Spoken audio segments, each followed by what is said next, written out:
O Sr. Arthur Symons, escritor capaz e talentoso, incluiu no livro de ensaios publicado recentemente, creio, uma defesa para London Knights, em que diz que a moralidade deve estar na crítica totalmente subordinada à arte.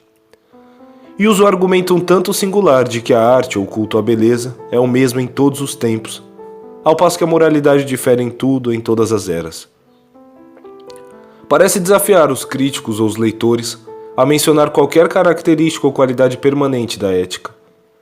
Seguramente este é um exemplo muito curioso de um preconceito exagerado contra a moralidade, que faz com que tantos estetas ultramodernos sejam tão mórbidos e fanáticos quanto qualquer eremita oriental. Sem dúvida, é uma expressão muito comum de um intelectualismo moderno dizer que a moralidade de uma época pode ser totalmente diferente da moralidade de outra. E como tantas outras expressões do moderno intelectualismo, ela não significa absolutamente nada. Caso duas moralidades sejam inteiramente diferentes, por que as chamar de moralidade? É como se um homem dissesse: os camelos em lugares diversos são totalmente diferentes. Alguns têm 6 pernas, outros nenhuma. Alguns têm escamas, outros penas. Alguns têm chifres, outros asas. Alguns são verdes, outros triangulares. Não há nenhum traço comum. Um homem comum de bom senso perguntaria: o que faz então com que chamemos todos eles de camelo? Como reconhecer um camelo ao vê-lo? É óbvio que há uma permanente substância na moralidade, assim como há uma permanente substância na arte. Afirmar isto é o mesmo que dizer que moralidade é moralidade e arte é arte. O crítico de arte ideal veria sem dúvida a beleza perene em toda escola de arte. Da mesma forma, o moralista ideal veria a ética permanente em toda norma. Mas quase nenhum dos melhores ingleses que já viveram pôde ver nada além de vulgaridade e idolatria na radiante devoção de um Brahmane. Assim como é igualmente verdade que o grupo dos maiores artistas que o mundo já conheceu, os gigantes da Renascença, nada puderam ver na etérea força do gótico, exceto o barbarismo. A tendência contra a moralidade entre os estetas modernos é algo muito alardeado. Não obstante, não é realmente uma tendência contra a moralidade, é uma tendência contra a moralidade dos outros. Geralmente está fundamentada numa preferência moral muito clara por certo estilo de vida, pagão, aceitável, humano. O esteta moderno, ao querer fazer crer que valoriza a beleza mais do que a conduta, lê Mallarmé e bebe absinto na taverna. Mas isso não é apenas seu tipo favorito de beleza, é também o seu tipo favorito de conduta. Caso realmente quisesse que acreditássemos que preza somente a beleza, teria de frequentar nada além das festas na escola wesleyana e pintar a luz do sol nos cabelos de bebês wesleyanos. Não deveria ler nada a não ser os eloquentes sermões teológicos dos antiquados ministros presbiterianos. Aqui a falta de qualquer afinidade moral comprovaria que o interesse era puramente verbal ou pictórico, como é. O esteta moderno, em todos os livros que lê e escreve, agarra-se à orla da própria moralidade ou imoralidade. O paladino da arte pela arte está sempre denunciando Ruskin por ser moralista. Se fosse realmente um defensor da arte pela arte, estaria sempre se aferrando a Ruskin pelo estilo. A doutrina da distinção entre arte e moralidade deve grande parte do sucesso à confusão incorrigível de arte e moralidade com as pessoas e proezas dos grandes expoentes. Desta feliz contradição, Whistler foi a própria encarnação. Ninguém jamais pregou a impessoalidade da arte tão bem. Ninguém jamais pregou a impessoalidade da arte de forma tão pessoal. Para ele, as pinturas não tinham qualquer relação com os problemas de caráter. Mas para todos os ardorosos admiradores, seu caráter era, na realidade, muito mais interessante que as pinturas. Regozijava-se por ser um artista além do certo e do errado. No entanto, conseguiu falar dia e noite sobre seus erros e acertos. Seus talentos eram muitos, suas virtudes, devemos confessar, não eram tantas. Fora a gentileza para com os verdadeiros amigos, que muitos dos biógrafos insistem em afirmar, mas que é com certeza a qualidade de todo homem são, desde piratas a batedores de carteiras. Além destas, suas virtudes marcantes se limitavam sobretudo a 2, que são admiráveis: coragem e um amor abstrato pelo bom trabalho.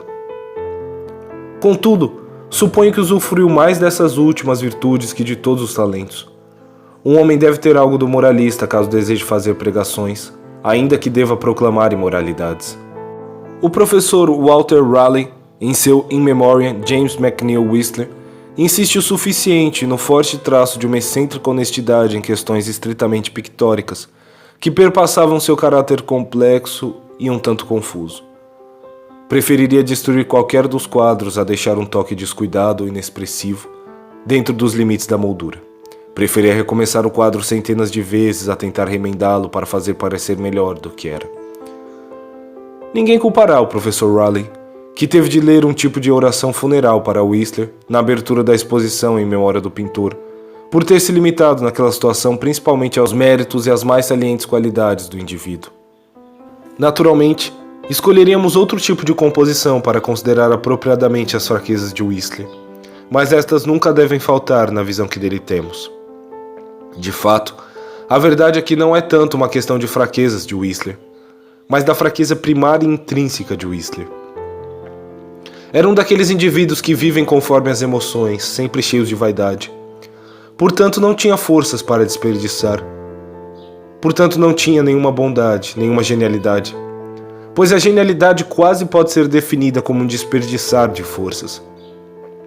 Não teve aquela negligência divina, nunca esqueceu de si mesmo. Foi toda a vida, para usar uma expressão dele, um arranjo. Praticou a arte de viver, um truque miserável. Em suma, foi grande artista, mas perceptivelmente não foi um grande homem. Neste particular, discordo fortemente do professor Raleigh sobre o que é, de um ponto de vista superficialmente literário, um de seus argumentos mais fortes. Compara o riso de Whistler com o riso de outro homem que foi tanto um grande homem quanto um grande artista. A postura que assumiu com o público era exatamente a atitude de Robert Browning, que também sofreu um longo período de negligência e erro nestas linhas de The Ring and the Book. Bem, povo britânico, vós que de mim não gostais, Deus vos ama, e dareis o devido riso na disputa sombria. Ride, riu primeiro. O Sr. Whistler, acrescenta o professor Raleigh, sempre riu primeiro. A verdade é, creio, que Whistler absolutamente nunca riu. Não havia riso em sua natureza, porque não havia descuido e renúncia, nenhuma humildade.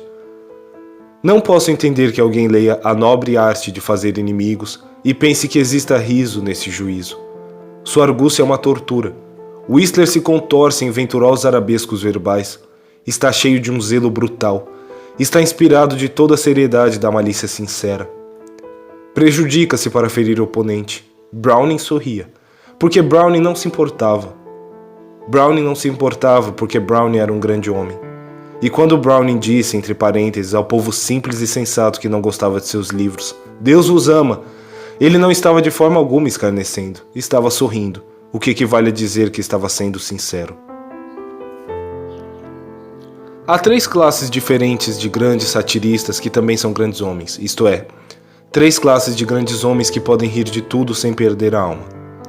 O satirista do primeiro tipo é o homem que acima de tudo gosta de si mesmo, então gosta dos inimigos. Nesse sentido, ama o inimigo e, por uma espécie de exagero de cristianismo, ama tanto mais o inimigo quanto mais se torna inimigo. Tal satirista tem um tipo de felicidade irresistível e agressiva ao declarar raiva. Sua maldição é tão benévola quanto uma bênção. Desse tipo de satirista, o grande exemplo é Rabelais. Este é o primeiro exemplo típico da sátira, a sátira volúvel, violenta, indecente, mas não maliciosa. A sátira de Whistler não é essa. Nunca estava em nenhuma das controvérsias simplesmente feliz. A prova disso é que nunca dizia um total disparate. Há um segundo tipo de mente que produz sátira com a qualidade da grandeza. Esta se encontra no satirista cujas paixões são liberadas e saem soltas por uma intolerável noção do errado. Fica enlouquecido ao perceber que os homens estão enlouquecendo. Sua língua se torna um membro rebelde e testemunha contra toda a humanidade.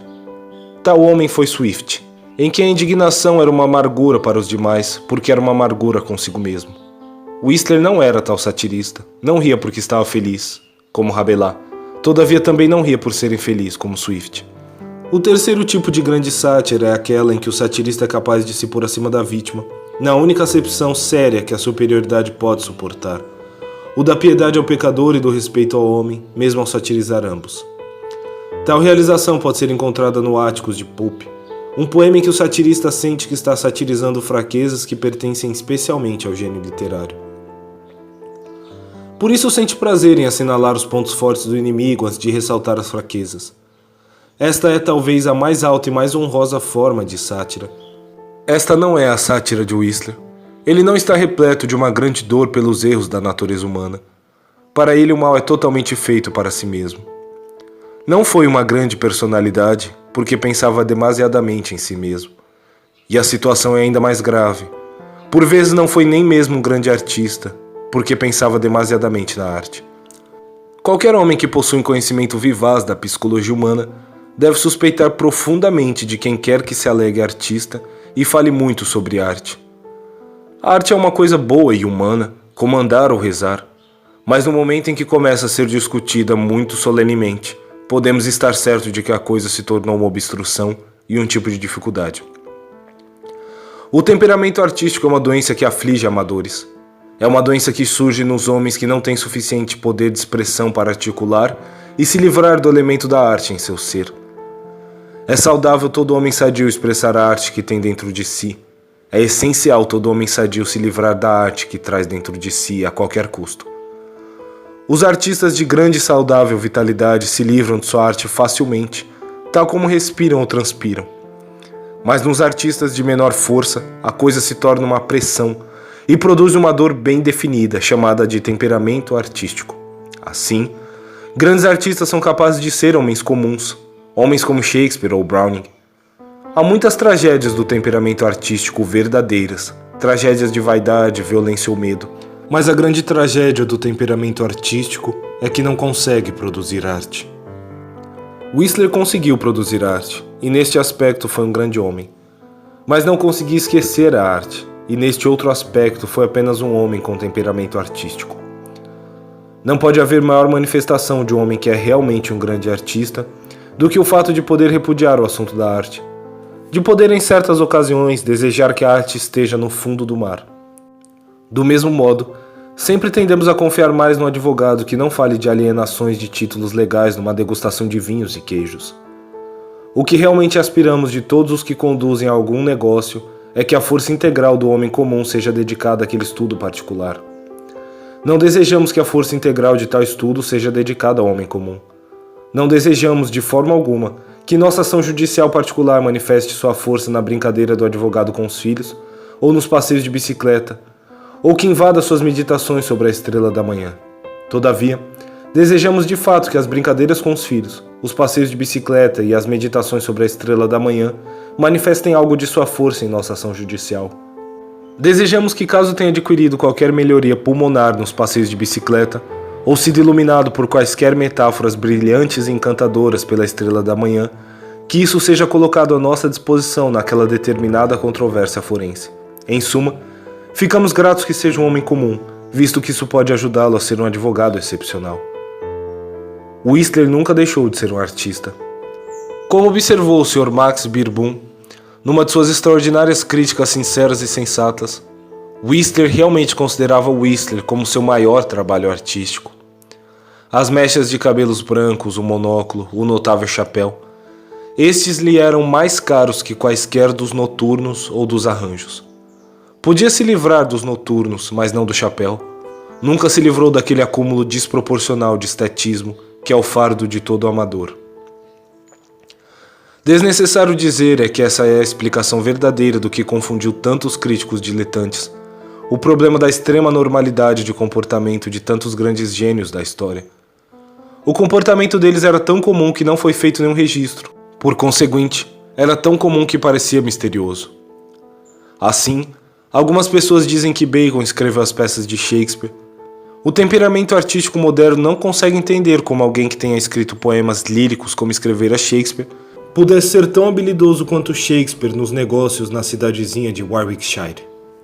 Todos os grandes mestres e líderes tiveram por hábito supor que seus próprios pontos de vista fossem benévolos e fortuitos, os quais prontamente atrairiam todo transeunte. Caso um homem seja verdadeiramente superior aos seus semelhantes, a primeira coisa em que acredita é na igualdade dos homens.